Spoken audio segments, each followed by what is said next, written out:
KGO-TV presents The Great Ideas, a program devoted to understanding the ideas by which we live. You are cordially invited to take part in this exciting adventure in uncovering the meaning of the ideas we all use every day of our lives. Each week at this time, Dr. Mortimer J. Adler, speaking informally to you across his desk, will undertake to explain one of the great ideas. He will try to answer the questions raised in your mind by that idea or by his explanation of it. He invites you to send your questions in. A set of the first-year selections from the great books donated by the Great Books Council of San Francisco will be given to each person whose question is discussed on this program. KGO-TV brings philosophy to you in the person of Dr. Adler, one of America's foremost philosophers, director of the Institute for Philosophical Research in San Francisco, and editor-in-chief of the two-volume Syntopicon, or Encyclopedia of the Great Ideas. Dr. Adler. Good afternoon. Mr. Luckman and I welcome you to another discussion of the great ideas. Today we begin the discussion of art, and we begin with the most general consideration of what art is and what its significance or role is in human life. Now, there's something I've been meaning to say for some weeks now, something that I think many of you have recognized yourself, that in the discussion of ideas, words often get in the way. This is particularly true of the great ideas. Words make great difficulties for them, and among the great ideas, it is especially true of art. The word art has, on the side of it, the word itself causes us some difficulty in understanding what art is. And unless we face this difficulty about words in this series of discussions about art, we will not, I think, reach a truly philosophical understanding of art and the arts. Now, the evidence of what I've just been saying is, I think, quite plain in the letters we have received this week. In these letters, there are many questions about art, but they're all about art as if art were fine art only, even more narrowly than that, as if art consisted mainly of painting or of sculpture. Now, this meaning for the word art is a very recent meaning. It has happened only in the last 100 years or even less than that. It is quite different from a meaning for the word art that existed, was used throughout centuries before our own time. We must face then a deep and serious conflict in the use of the word art, a contemporary use of it and an ancient and traditional use of it. And I think I should warn you as we start that I take sides in this battle between the ages, between the centuries. I tend to favor the ancient and traditional meaning of art because I think it is broader, more capacious, takes more in, and enables us to understand more. Nevertheless, in the questions we received this week, there was some questions, I think, Lloyd. There were some questions which do lead into a general consideration of art, and which will enable us, if we take them at the very beginning, to get some clarity that will help us to clarify the meaning of this basic and important word. I'm thinking particularly, Lloyd, of the questions from Mrs. Springer and Mrs. Bertrand. Yes. Would you read those, please? I have them right here. Mrs. Springer is a resident of Sacramento, and she asked the following question. She says, from the beginning of civilization, man's progress has been measured by the development of what are called the arts and sciences. That familiar phrase, arts and sciences, makes Mrs. Springer want to know how you distinguish between art and science. Mrs. Springer, I think that the distinction itself is as easy as the phrase is familiar. In fact, it is another familiar phrase that all Americans are acquainted with that enables me to explain the distinction. The phrase is know-how. We speak of people having know-how. And when we say that a man or a woman has know-how, we mean that he has a certain skill or expertness or technique in making something or producing something. Art, then, in the most generic sense of the word, is technique. In fact, that word technique in English comes from the Greek word techne, which in Greek means art. In contrast, science is not know-how, but consists in knowing that something is the case, or knowing what is the case, or even in some cases, knowing why it is. Now, the other question, Lloyd, from Mrs. Bertrand. Yes, she's a San Franciscan, and she's been reading a book on our subject, a book by Jacques Maritain. By the way, Lloyd, an excellent book, one of the best books on the subject, Art and Scholasticism. That's the one.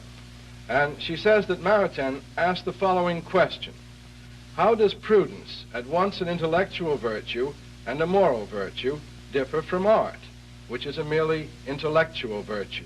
Now, she'd like to know how you answer this question posed by Maritain. My answer, Mrs. Bertrand, is going to be exactly the same answer that Maritain gives. It's the only answer I know.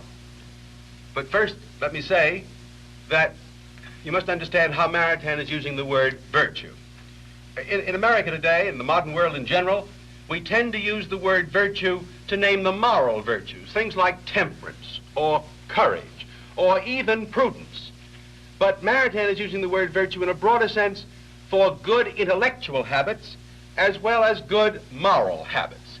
Thus, for Maritain, art and science and wisdom and understanding are virtues as much as temperance and justice and courage. Now then, in terms of this understanding of virtue, let me say that these two intellectual virtues, prudence and art, both of them consist in know-how.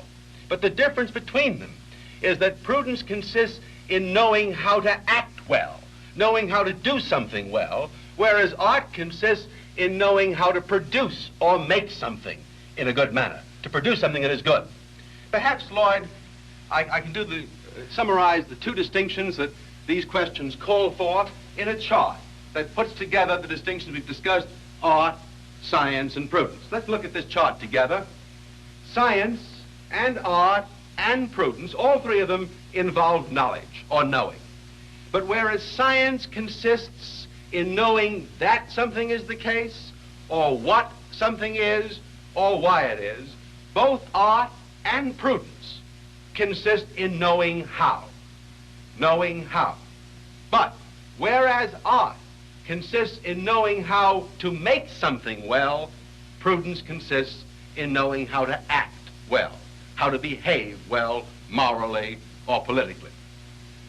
Now, let me come back in terms of this to the generic meaning of art that I think we should face, which is the ancient meaning that I referred to at the very beginning. The generic meaning of art as skill in production, skill in making something, so that anything in which a human being has had a hand and has expressed his skill in the production of it, that thing is a work of art. Now, as I look around this room, or as you look around the room in which you're sitting, I seem to be surrounded by nothing but works of art. This paperweight is a work of art. This telephone is a work of art. This cigarette box is a work of art. This pencil is a work of art. These cigarettes, that clock, the desk itself is a work of art. In fact, everything I see, except you, Lord, is a work of art. And if I exclude myself as well, but I think perhaps we ought to get personal about ourselves in this respect. So I'd like to show you a picture of something which is not a work of art. I have to go outside this room, outside of your room. Here is something which is not a work of art. A tree in a primeval forest which came into being and grew without any effort on man's part. An extraordinarily big and glorious tree. And you remember, of course, those trite but quite true lines of the poet Joyce Kilmer, which says this very thing: poems are made by fools like me, but only God can make a tree. Now then, consider another thing which is not a work of art. I hope you all agree with me that this, a human baby, is not a work of art. But as soon as if you do agree with me that a human baby is not a work of art, we get into difficulties at once, because I said that the tree was not a work of art because it came into the forest and grew there without any human effort. I can't say of the baby that no human effort is involved in its production. But I can say, and I shall try to explain this later, that the kind of human effort that is involved in its production doesn't make it a work of art. Now, according to the contemporary sense of what art is and what works of art are, I would not have the difficulty I just had. In fact, according to the contemporary sense of works of art, there's nothing on my desk or in this room which is strictly a work of art. Again, I must leave the room. I must go now to a museum, for the contemporary sense of works of art consists of thinking of things, referring to things which hang on the walls of museums or stand on pedestals there. And here is a very famous work of art, a statue, one of the great statues by Michelangelo, the Pieta, which stands at the very entrance to St. Peter's in Rome. If I show this to you, you and all other contemporary persons would say, yes, that is a work of art. But if passing from this, I were to go to this picture, the picture of a great tennis player in the act of playing tennis, you would not, most people today would not think this was an artistic performance. They would regard it as an athletic exhibition, an exhibition of athletic prowess, not a performance that reflected art, no matter how great the skill that is involved in the performance that this man is here doing. Now, this contemporary sense of art is, I think, summarized in phrases that we all use, in which the word art seems to be most natural to us as we speak. We speak of museums of art. We speak of art institutes. We speak of an art student. And when we say an art student, we usually mean a person studying painting or sculpture or some other kind of plastic art. We even say, I think, and I really think the phrase is quite abominable, literature, music, and the fine arts, as if literature were not a fine art, as if music were not a fine art. But even if that narrow meaning, which makes the fine arts the plastic arts, were broadened so that the fine arts were understood by us to include music and literature as well, I would think that that meaning is still too narrow for a deep and proper understanding of what art is and the role it plays in human life. Now let me ask you, is this your meaning of art? This narrow, restricted meaning? You may think it is, but I would like to show you that it isn't. I would like to show you that in your own vocabulary, in your daily speech, you have traces of the ancient and traditional meaning. For example, all of you talk about the industrial arts. You talk about the arts of war. You talk about the art of teaching and the art of medicine. Everyone uses the phrase the arts and crafts. And everyone understands, I think, that in the meaning of that basic word artisan, there is as much the meaning of art as in the higher word artist. Now this, I think, this meaning, which you have in your own vocabulary, as these phrases that are familiar to you, I think, reveal. This meaning is the meaning that the word had, the notion expressed, in the beginning of Western cultural history.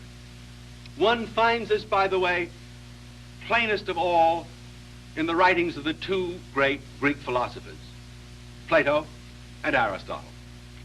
The works of Plato are full of references to art, perhaps more frequently than his references to philosophy or science. And not only does he refer to art and talk about the various arts, but he gives very frequently everyday examples of what he means by the arts and artists. And I would like to illustrate, show you pictures of artists that Plato talked about. I cannot show you these in the dress they would have worn upon the streets of Athens, but I can show you the same artists in modern dress. Plato very frequently and with great pleasure talks about a basic art, the art of the cook. Here is the picture of an artist in the deep Platonic sense of what human art is. Plato even more frequently talks about the art of the pilot. Plato, of course, thinking of the pilot, was thinking of the navigator of a vessel on water.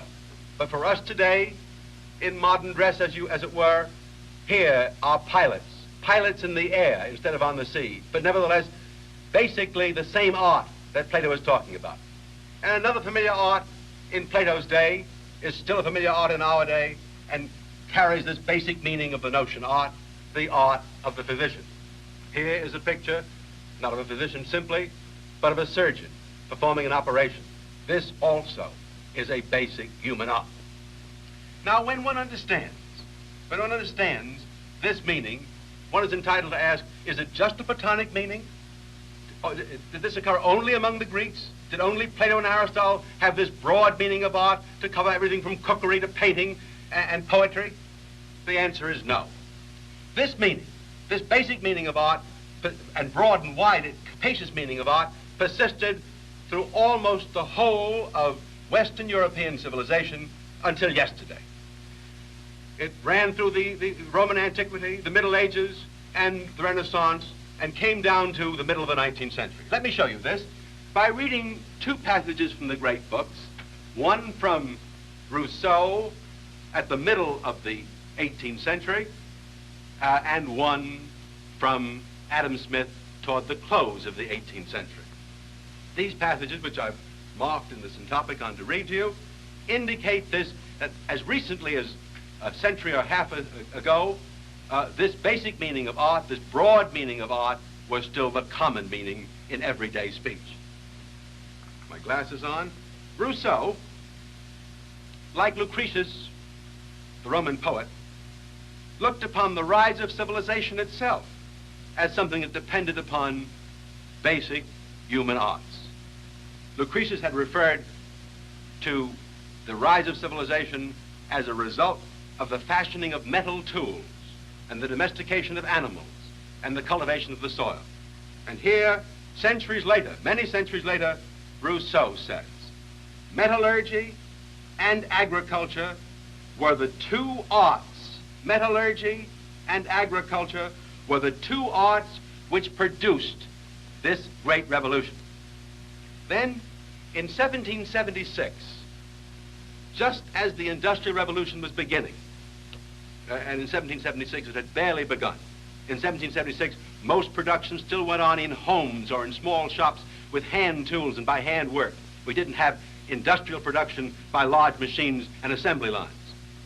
At this moment, Adam Smith says, talking about the division of labor in the production of a coat, listen to the words: the shepherd, the sorter of the wool comber or carder, the dyer, the scribbler, the spinner, the weaver, the fuller, the dresser, with many others, must all join their different arts. Hear the word? Must all join their different arts in order to complete even this homely production, a woolen coat. You know, as I listen to you, particularly reading that quotation from Adam Smith, I'm rather puzzled, particularly by this one thing. The enumeration in Adam Smith seems to me to fit the definition of art as simply a skill in making, because in all of the instances, in that particular instances of making a coat, an artificial product is produced. Now, either produced or becoming produced. And then there's another question that arises too. If this art definition and making is involved, I'm concerned about your illustrations of the pilot or of the doctor or of the teacher or the farmer. I don't see what they make if art is making. Well, Lloyd, in the sense in which the cobbler makes a shoe, or the cook a pastry, or the various arts mentioned by Adam Smith make a woolen coat, in that sense, these other artists you mentioned, the farmer, the pilot, the physician, they don't produce anything that you would call an artificial product. That's right. On the contrary, the things they help come into being, help generate themselves, like health in the case of the physician, or knowledge in the case of the teacher, or the fruits and grains of the field in the case of the farmer, these are the products of nature.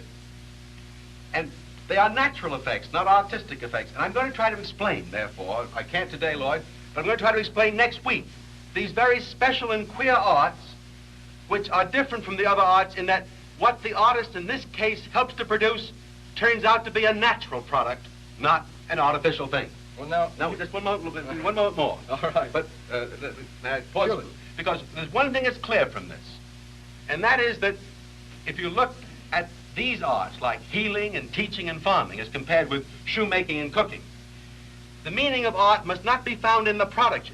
Art is not connected necessarily with an artificial product. The meaning of art lies in the skill.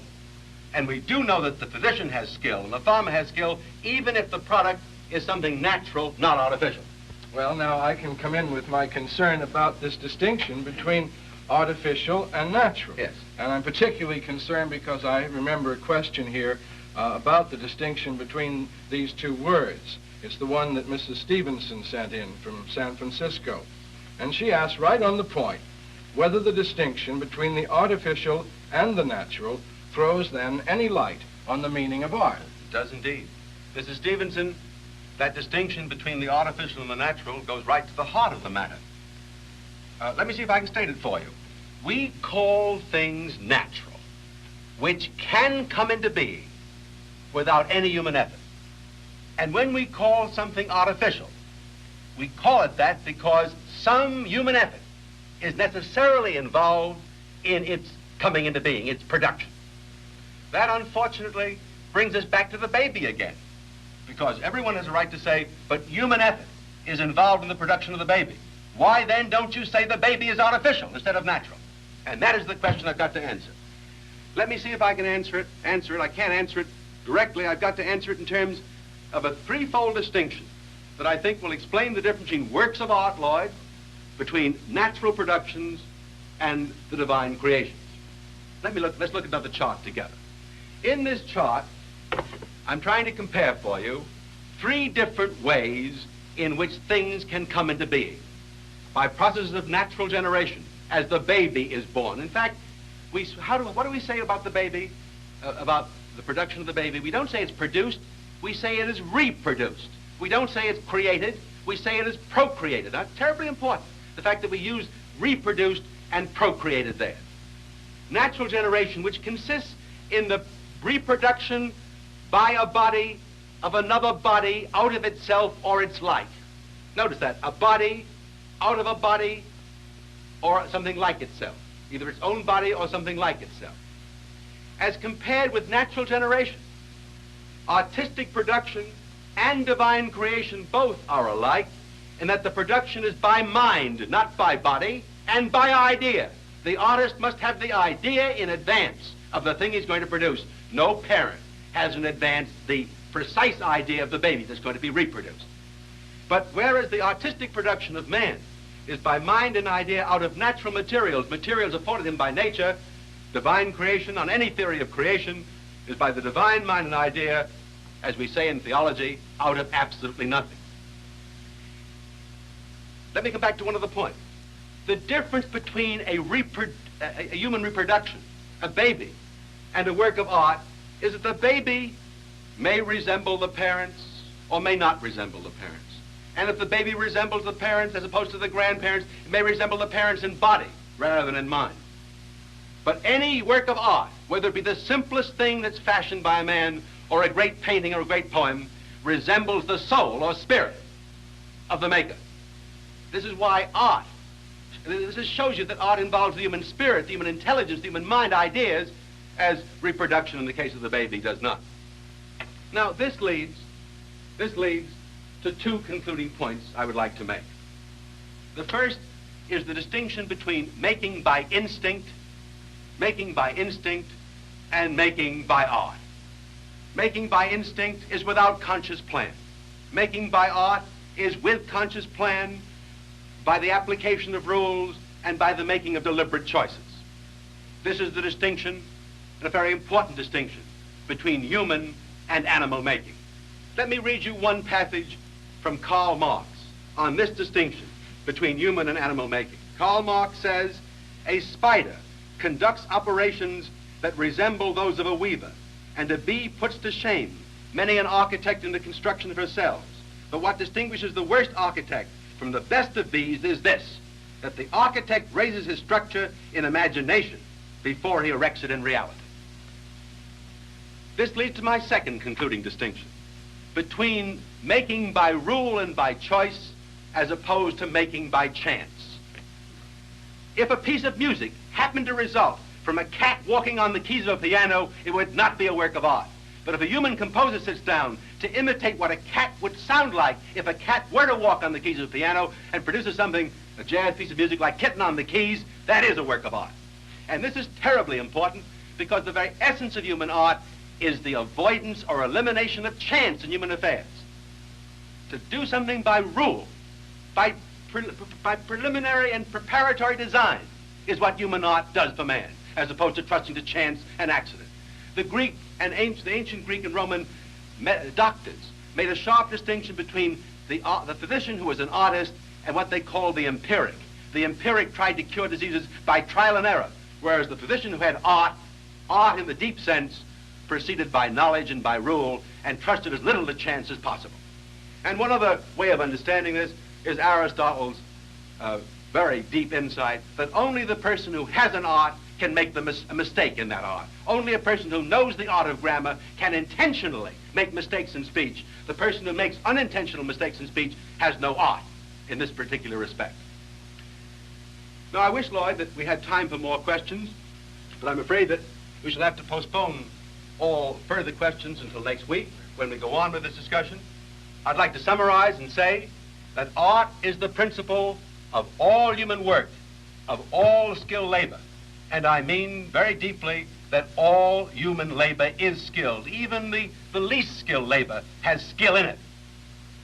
Now, the points that we've considered today, I know are not entirely clear, but I hope as we go on with this discussion they will become clearer, particularly next week as we discuss the different kinds of art, of the distinction between the fine and the useful arts, the distinction between the liberal or free and the servile arts, and above all, the distinction between the simply productive arts like shoemaking or cooking and the extraordinary cooperative arts like farming and healing and teaching. I hope you will send questions in on these subjects so that we be guided by your interest and your inquiries, and I hope you'll be with us again next week. Thank you.